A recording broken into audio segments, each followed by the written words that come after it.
Welcome to the Debt to Financial Freedom podcast. I'm your host, Victor Lagos. There's something that's happened recently, which you can share, I'm sure. Grant, we had a conversation like not even 2 weeks ago. Oh, it was about 2 weeks ago. That Congo, like 50,000 people are now displaced from Congo. And if you want to add to that. Yeah, that's right. I mean, I was only made aware of it about a month ago.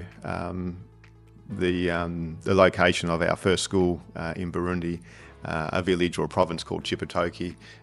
Like I indicated before, Burundi is the second poorest country in the world, to give you that in perspective. But Chibitoke is a province in Burundi, which is one of the poorest provinces in Burundi. So you've got the second poorest country in the world, and you're working in a province that's probably one of the poorest provinces in that poor country. So, and then they've had an influx of an estimated 50,000 people. It may well be a lot more than that now, but a couple of weeks ago it was 50,000 people had fled the Congo across their border, which is a river, across the river, and now are occupying that area. So there already was a lot of need. To have another additional 50,000 people all needing shelter, healthcare and food is a major impact on that area. So I guess, and that's an area that we're like I said, we're going back in June with a team of 7 of us. We'll visit the countries that we're working in.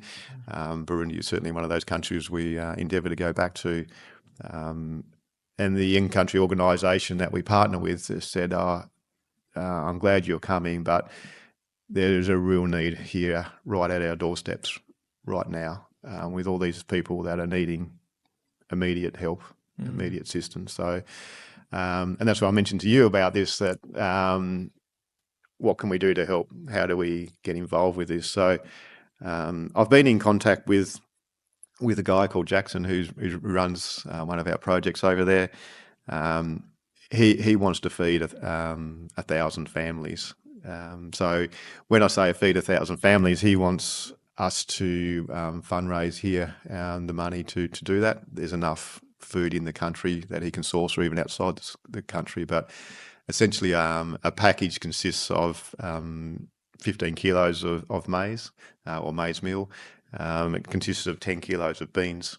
And then he wants to, which I thought was interesting, he wants to provide them with a 20-litre water container as well, so that they're able to cut water for themselves.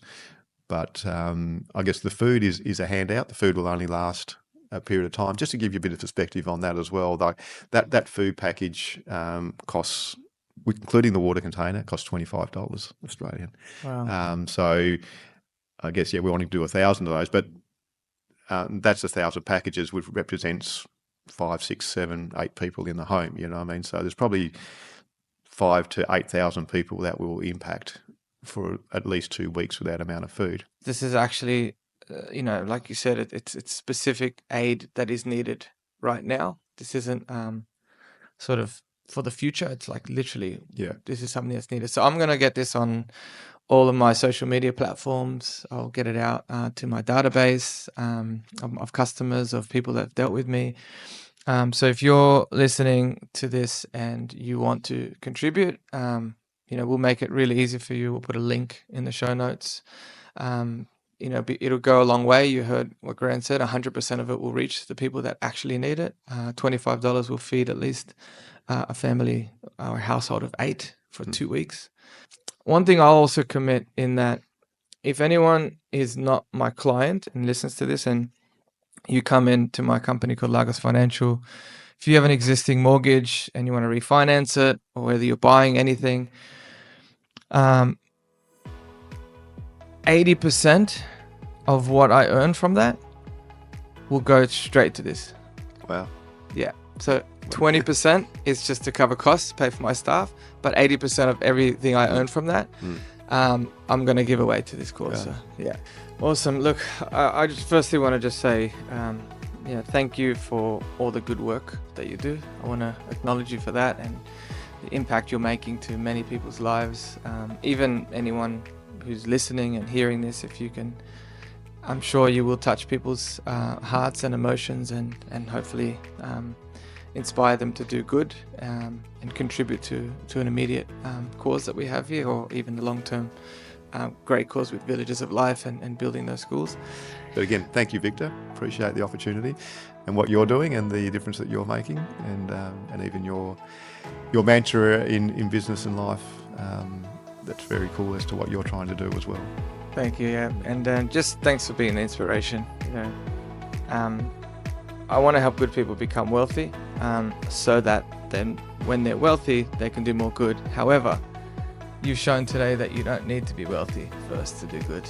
You can do good now without needing to be wealthy. So, so that's really good. So anyone who's listened, I'm going to put all the links in the show notes. You'll see it on the social media post. So click the links, follow it, and please help where you can. Yeah. Thank you. Thanks again, mate. Cheers. Cheers.